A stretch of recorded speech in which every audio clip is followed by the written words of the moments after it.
and emerging. But my commitment to work with people from around the world is at the core of the work I do. I'm a global public health researcher and an educator. And as a migrant woman from India who has been welcomed in Australia, I acknowledge the indigenous people of India, the land of my birth, and also of Africa, where I lived as a young woman. So my journey started in Kisumu, Kenya in 1990, where I went as a young woman. And there it started in education. But it was my first exposure to HIV in sub-Saharan Africa and my interest in vulnerable populations. From there, I moved to Uganda and I embraced leadership in Uganda. I was in Uganda for 4 years and I met with the current Vice Chancellor of Makerere University. I was with the Aga Khan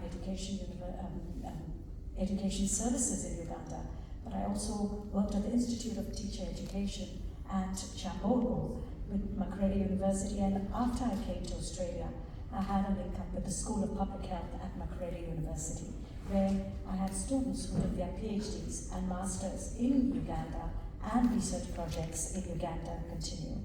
I then moved to Rwanda, and I continued leadership in Rwanda at the Green Hill Academy. It was my exposure to refugees, rebuilding, and resilience that has underpinned a lot of the work that I've done and the research that I've done. I went back to Rwanda. It formed the part, my PhD was in Rwanda, but I went back to Rwanda in 2007, 2011, and I was in Rwanda in the middle of in June this year. And the school that I started at that time, I left the school in 2000 with 330 students. Today it's a bilingual 2,100 school, 2,100 student school with an IB curriculum. And I met with the current principal of the school, so that was a wonderful journey. So at the end of my PhD, I published a book on education reform in societies in transition. I selected 17 societies in transition, and out of those, 4 from Africa: Rwanda, South Africa, Tanzania, and Zimbabwe in Africa. There were other societies in transition from across the world. I was at Curtin University by then. I've been at Curtin University 20 years. I'm the Dean International in the Faculty of Health Sciences and Professor of Global Health. I'm also the Deputy Chair of the Academic Board.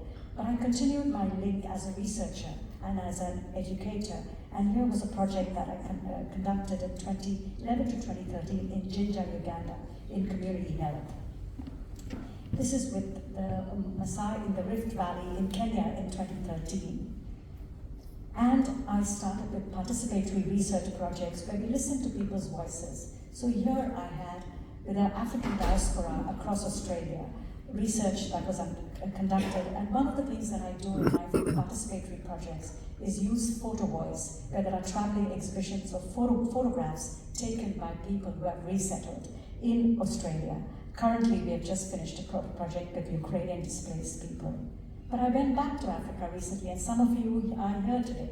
So I went to Rwanda and Ethiopia, and I met with colleagues from Baidar University, University of Rwanda, with the Rwanda Development Board and Makerere University.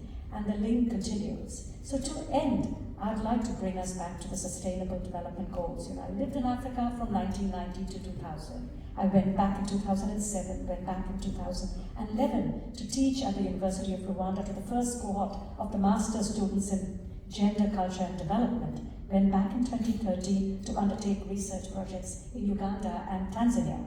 In 2017, I was invited by the School of Healthcare Sciences at the University of Pretoria to build capacity